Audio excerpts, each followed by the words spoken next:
Pagkakataon pong ito, kausapin naman po natin ang tagapagsalita ng Trade Union Congress of the Yun. Philippines, si Carlos Oñate. Magandang umaga po, Sir Sir Carlos. Carlos. Ayun, magandang umaga din po, no? Sa lahat po ng ating pagkasubaybay. Masama nga lang ho, yung pag natin ngayon. Ayan, paano ba ito? In-extend pa ng local court ang implementasyon ng ang injunction para hindi maipatupad itong 85 pesos na wage order. Ano niyo diyan? Ito talaga ay napakasamang balita at napakasamang president, no? Napakadelikado para sa ating mga kababayan din sa Metro Manila. Kaya nga, no? Isang akal na lang, no? Last day na dapat mahapon yung temporary restraining order and then saka lumabas yung injunction sa hapon. Sa balita na lang namin na kita na meron na ng division na meron na ng injunction, ito po ay indefinite na ang suspension ng wage increase natin sa Metro Manila. Hindi na natin alam kung kailan to titigil.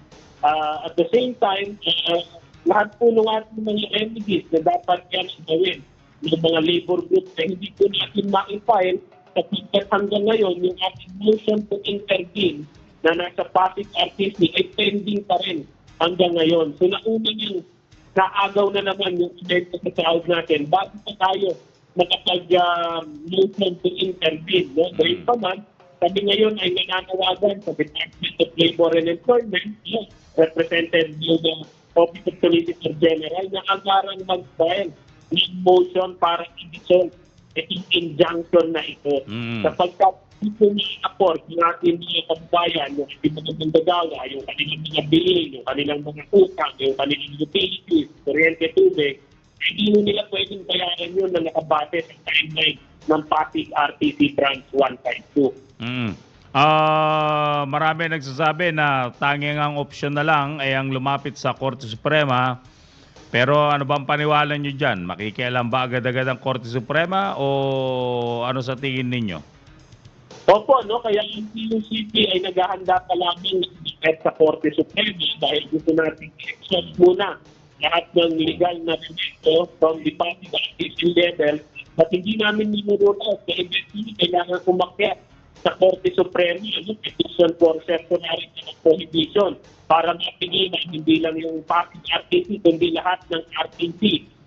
Gayon din, kapag sinasabi natin na wala na tayong no other choice na tayo, pero kailangan natin yung legislated wage increase na. Kasi kung ganito mo mangyayari, di bawat umento sa wage board, may another kaso na naman. Tanging Kongreso, tanging Senado na lamang ang pinakailangan natin, pinakailangan natin para itaas yung sahod ng ating mga kabayan sa buong bansa. Ito pong sinasabi nyo nga kanina, masamang president ito. Ibig kong sabihin, kung dito sa Metro Manila, kayang harangin, yung mga nasa probinsya, kayang-kaya palang harangin ng mga kumpanya kahit na maglabas ng desisyon ng wage hike ang RTWPG.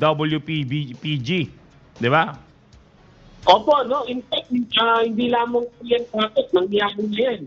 Yung sa nabota sa RTC, merong nag-file, mahal naman ng commercial fishing companies, hindi nga nag-issue kagad doon ng status to anti-order, pero nag-qualificatory hearing, dokumento yung mga partido, petitioning respondent, nagkataon lang na merong injunction dito sa Pasig RTC. Pero kung sa mga iba't ibang layo, no, sa Metro Manila pa lang, dalawa na yung kaso na na-file, tapos nakuha sa injunction. Paano pa sa iba't ibang rayon, nagsisimula na yung roll-out ng wage increase order sa October, no? Sa Cebu, sa Calabarzon, yun yung susunod eh. So yun, susunod na kakatuan. Mahina ba ang dole ngayon o sa tingin nyo tama naman na nagkaroon lang ng judicial overreach para sa inyo? Opo, no, sa Department of Labor and Employment kahit din kami ng regional wage board system, kami ang matagal binireklamo dyan, na barya-barya na etc. Pero nagkataon lang mo talaga, hindi na unprecedented na nag-file ng kaso dyan, no, the first time since 1989, Kaya pa man, kami rin ay nananamagan din sa ating Department of Labor and Employment. Maglabas na ng gabay. Huwag lang purihin yung mga maliliit na kumpanya na nagbibigay ng karampatang pagbisinahon. Pero maglabas din ng labor advisory na pinapaalalahan na ng ating employer na wala pong pumipigil sa kanila na kusang magbigay ng karampatang dagdag sahod. Now more than ever, kailangan natin yung leadership ng Department of Labor and Employment. Pero siyempre, yung ibang mga manggagawa dyan, kung hinaharang, bakit nga naman magbibigay pa kung ano. Pero tama ho kayo, kung may mga kaya namang magbigay ng mga negosyante, di ba? It's better. It's better para sa mga manggagawa. In a way, mapapalakas din naman ang vibrancy ng samahan ng kanilang kumpanya, di ba? Opo, saka mahiyanin yung mga malalaking kumpanya, yung mga maliliit na bulaluan, maliliit na nagtitinda ng hamburger, pati malalaki, kaya ng regato. Nagbabayad sila ng kusa ng karampatan dagdag sahod. Kasi nga, 60 pesos na nga lang daw kada araw. Pagkakita ba natin doon sa ating mga empleyado? So, kailangan siguro matapang yung Department of Labor and Employment. Hindi lang para labanan itong kaso na ito sa traffic activity dahil wala naman tayong choice kundi labanan yan sa korte, kundi sa pagpapakalagi din ng social responsibility ng bawat kasabi, lalo para sa ating mga manggagawa. At the end of the day, ano sa palagay ninyo, Sir Carlos, dyan sa TUCP? Mananaig ba at the end of the day ang wage order o mapapatawan ng permanent injunction ito ng korte? Definitely, hindi natin sinusugar ko. Nakakuha sila ng PRO, nakakuha sila ng preliminary injunction. In fact, na-rate sa kaso nito, kung i-grant ba ng korte yung injunction, parang binimpose na ba niya yung legal days. Fortunately, hindi naman ganun yung nakalagay sa court order. Pero of course, napakalaking bago po ng dalawa na yun. Pero kami pa rin, naniniwala na kaya pa rin natin ipaglaban, lalo na huwag natin bibitawan yung issue ng jurisdiction.